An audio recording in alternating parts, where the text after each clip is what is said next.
This video was made possible by Displayed. How do you imagine the city of the future? What you're seeing here is Saudi Arabia's answer to that question. The project is called Oxagon, and it consists of two parts, an area on land and a floating structure in the ocean. Together, they form an octagonal city with 8 sides.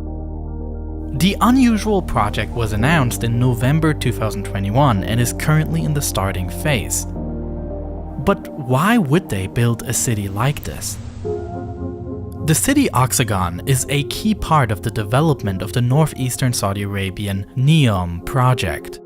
This so far sparsely populated region is intended to write a truly new chapter in the history of the country. The kingdom's strong finances result from oil revenues and are now invested into future projects, attracting international companies with the help of subsidies and partnerships, all aimed to build a future economy that is independent of the oil that has made the country rich. Neom consists of 3 currently announced regions, including the Line, a more than 100-mile-long linear city, about which I already have made my own video in the past, Trojena, the mountainous region of Neom, and Oxagon, which is supposed to represent the industrial powerhouse of the region. So what should it look like? The city of the future. Well, in Oxagon, the part of the city on land and the part floating in the sea are separated by a waterway. Here, container ships can enter to reach the city's port, which is to become a transshipment center in the region. Goods can be transported directly from the ship to the factory over short distances. The idea here is that supply chain times can be kept extremely short. The project planners also hope to benefit from the proximity to the Suez Canal, through which around 12% of global trade passes. Therefore, Oxagon will be located along what already is a key global trade route. The ocean part of the city will become the largest floating structure in the world. And according to promotional material, it will not only be an industrial center, but become a complete city with housing and even leisure activities.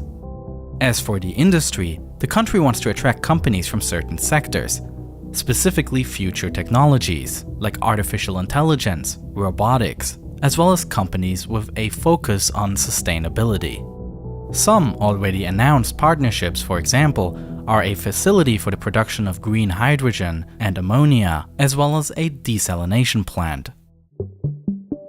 But apart from some announced partnerships, when looking at the city, it also becomes clear that it is still very much a vision.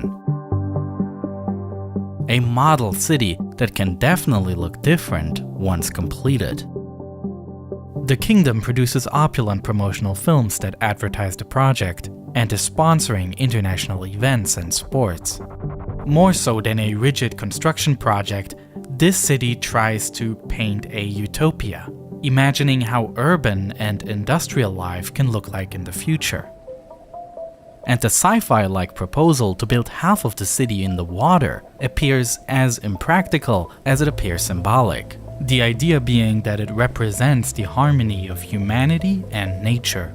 Here, an oceanographic institute was also announced, which is to become a leading institution in marine research. As far as the construction of the largest floating structure on Earth is concerned, it remains to be seen how exactly the structure will be made to float, and what measures will be taken against storms. And the question arises, how much of a focus was put into symbolizing sustainability as opposed to actually being sustainable? Does a city in the ocean really embody the harmony between humans and nature? Or wouldn't it be more sustainable to spare the diverse marine habitat in the Red Sea from construction and build in the barren desert instead? And how will they resolve the contradiction of, on one hand, saying that the protection of the local maritime habitat is a key focus, when the other key focus is to build the future megaport of the region?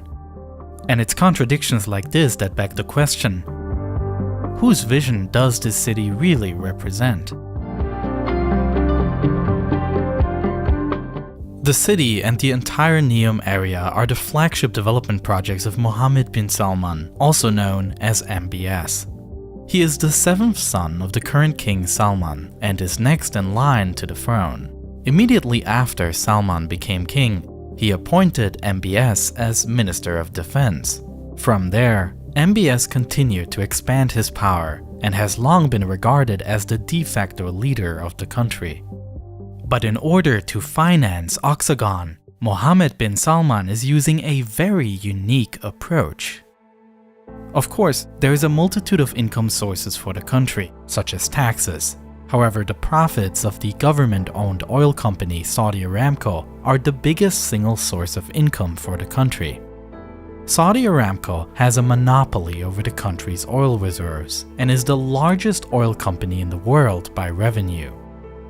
The company had been overseen by the Ministry of Petroleum and Mineral Resources and paid its revenues to the Ministry of Finance, which is responsible for the government's budget. Saudi Arabia also maintains a large sovereign wealth fund called PIF that invests in private companies, many of them foreign ones. However, King Salman changed a lot of this structure. First, Saudi Aramco's ownership structure was changed. The Saudi Aramco Supreme Council was formed, chaired by MBS, who now directly controls Saudi Aramco. On the other hand, the administration of the PIF was transferred from the Ministry of Finance to the Council of Economic and Development Affairs, which is also managed by MBS. And it goes even further. Historic day for Saudi Arabia. After years of waiting, Saudi Aramco will offer investors a piece of the kingdom's prize asset. In a move driven by MBS, in 2019, Saudi Aramco went public with an initial public offering. 1.5% of the company shares were sold so that it is no longer a purely state-owned company.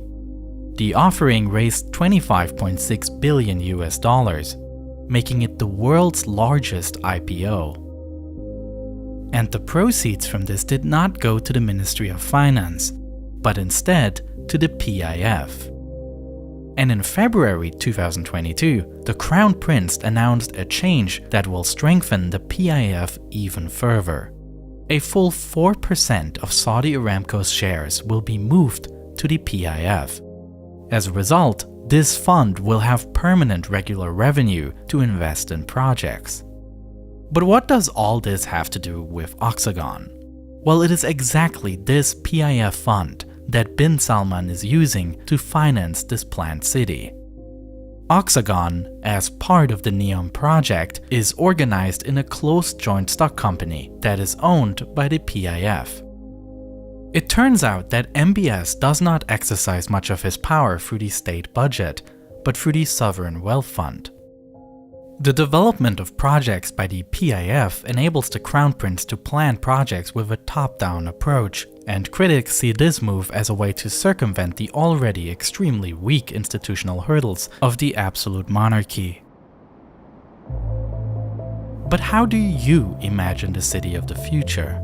Is the assumption correct that our cities are failing? Contemporary cities couldn't cope with growth. Or do contemporary cities often have both? Some aspects that need to be rethought, and also aspects that we can all learn from. Is it the image from above of an octagonal city that represents the ideal place? Or is it Paris, Cape Town, Amsterdam, or New York City? I love looking at these maps of cities from above. And this plate has maps like this for hundreds of places around the world. And not only that, they have over 1.5 million different artworks made by independent artists, which are printed on these elegant metal posters. And it's really simple to install, because with their easy-to-use system, you don't have to do any damage to your wall for installing it. Instead, you just apply this protective leaf to your wall, then stick the magnet that comes with it onto it, and the poster snaps right on. Their collection of artworks is absolutely phenomenal. And if you click on the link on screen right now or use the link in the description, you're gonna get a discount because this plate gives my viewers 25% off if you buy 1 or 2 posters and 29% off for free or more. And the company even plants a tree for each piece you purchase. So check out their site and thank you for watching.